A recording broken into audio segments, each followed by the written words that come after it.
Hello students, in today's lecture we will look at 3 diseases in which thyroiditis is manifested. Thyroiditis is inflammation of the thyroid gland, and this is called a goiter. However, before starting, we want to look back at our hypothalamic axes. As you will remember from a previous lecture, the thyroid gland is part of the hypothalamic pituitary thyroid axis. We'll be looking at this axis to explain these 3 situations of thyroiditis. We won't be looking at the gonadal axis and the adrenal axis. So let's get rid of these 2 and just look at the thyroid axis. Here we have the hypothalamic pituitary thyroid axis. The final product of this axis is thyroid hormone, or T3 and T4. And so what I didn't indicate before is going to be very important here. The production of thyroid hormone is under regulation, and it's under negative feedback, which means once enough thyroid hormone is produced, production of that hormone ceases. And the way this happens is thyroid hormone actually goes and inhibits the anterior pituitary. So when enough thyroid hormone is produced, there's negative feedback on the anterior pituitary to inhibit the anterior pituitary from producing thyroid stimulating hormone. And this stops the production of thyroid hormone from the thyroid gland. Let's first talk about our first disease, which manifests thyroiditis. This disease will involve the immune system. Represented here is the immune system. The immune system in this case actually mounts an attack against the thyroid gland. And so it's going to produce antibodies which affect the thyroid gland. And so let's represent that antibody here. The antibody in this case is the thyroid stimulating immunoglobulin. And so this is an autoantibody. And so this is an autoimmune response.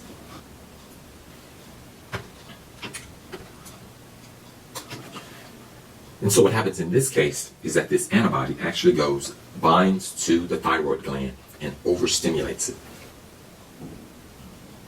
Stimulation of the thyroid gland causes an excess production of thyroid hormone and an enlargement of the thyroid gland itself. This excess production of the thyroid hormone is called hyperthyroidism. And the enlargement of the thyroid gland is called thyroiditis, or a goiter. The structure is called a goiter. Additionally, this antibody can also cause inflammation of the extraocular muscles of the eye. So let's indicate that here.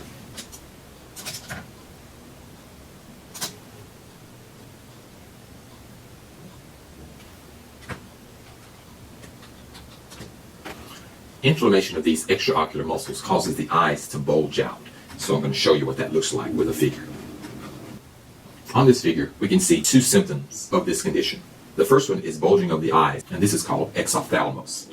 And the second one is an inflammation of the thyroid gland itself, and this produces a goiter. So we're going to indicate those 2 here. The first condition shown on the left is exophthalmos. This is a protruding or a bulging of the eyes, and this is because the extraocular muscles of the eye have been inflamed. And so this is our first condition.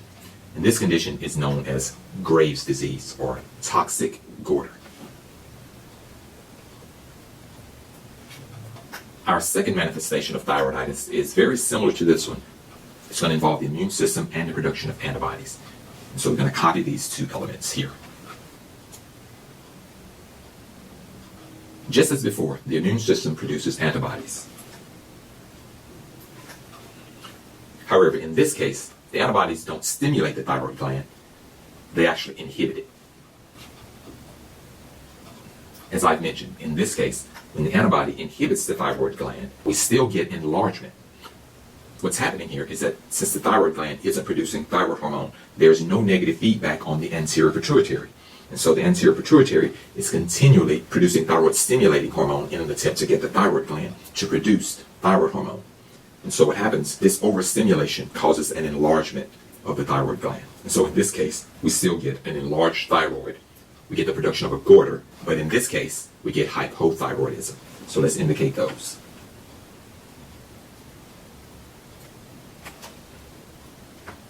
This condition is known as Hashimoto's disease, or Hashimoto's thyroiditis.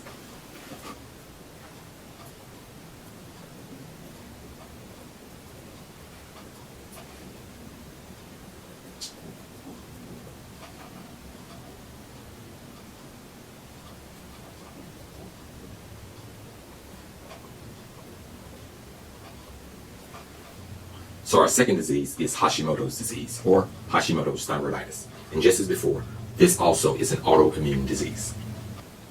Our third manifestation of thyroiditis occurs in individuals who live in areas that are inland or away from the ocean. And in these areas, the soil and the water has little to no iodine.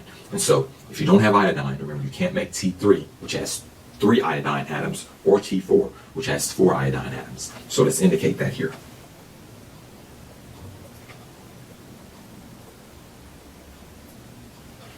The rationale here is that if you don't have functional thyroid hormone, or T3 and T4, there's nothing to cause the negative feedback on the anterior pituitary.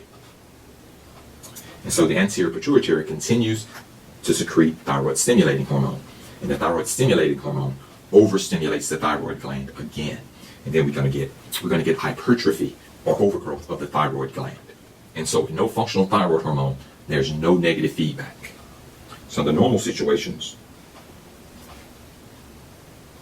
we're going to get negative feedback. However, with no functional thyroid hormone, the one that has no iodine, there's going to be no negative feedback on the anterior pituitary. And again, we're going to get enlargement of the thyroid gland. This is going to be a case of hypothyroidism again, because we don't have thyroid hormone produced. This condition occurs commonly in people who live in Norway, who are away from the sea, whose soil does not have iodine.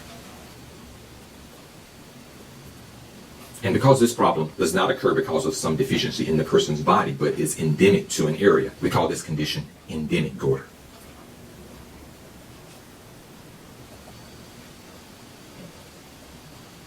People who have this condition can develop a very large goiter on their neck. And I'm going to show you an image of this. So this completes our description of our 3 manifestations of thyroiditis. The first one was Graves' disease, or toxic goiter. This occurs because of an autoimmune antibody that overstimulates the thyroid gland. The second one, Hashimoto's disease, another autoimmune disease, occurs because an autoimmune antibody inhibits production of thyroid hormone. And our last one is endemic goiter, which occurs because there's insufficient iodine in the soil. And so that completes this lecture. Hope that you learned a lot.